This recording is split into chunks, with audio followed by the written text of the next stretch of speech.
Assalomu alaykum hammaga. Bugungi navbatdagi grammatikamiz bu a, o, ya, teyo, a, o, ya, heyo. Bu qanday grammatik qo'shimcha? Hozir bilib o'tamiz. A, o, ya, heyo bilan a, o, ya, teyo bu grammatik shakl koreys tilida qilish kerak, shart, bo'lish lozim degan ma'nolarni bildiradi. Ya'ni tarjimasi soddaroq qilib aytganda, ish kerak, o'qish kerak, borish kerak, qilish kerak, kuylash kerak.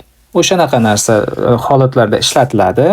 Misol uchun, buni unli va undosh buni fe'llarga qanday qo'shish kerakligi hammamizga ma'lum. A va o qanday qo'shiladi fe'llarga buni tushunamiz.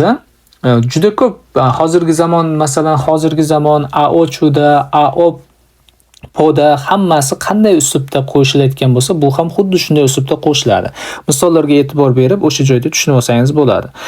Chigim kaya deyo, hozir borishim kerak yoki chigim kaya heyo. Kaya deyo va kaya heyo ikkalasi tarjimasi bir xil hisoblanadi. Lekin ko'pincha a, o, ya, teyo holati ko'proq uchratamiz, lekin tarjimasi bir xil. Yagil ko'k mogoya deyo. Bu dorini albatta ichishingiz kerak, albatta ichilishi kerak. Sukcheril heya deyo. Uy vazifasini qilishingiz kerak. Ilchik chaya deyo. Erta uxlash kerak. Shiomil chal polyomyon kungbu heya deyo.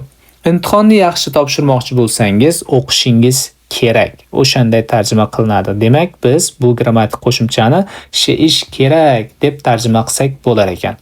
Tushundik degan umiddaman. Rahmat, sog' bo'lingizlar.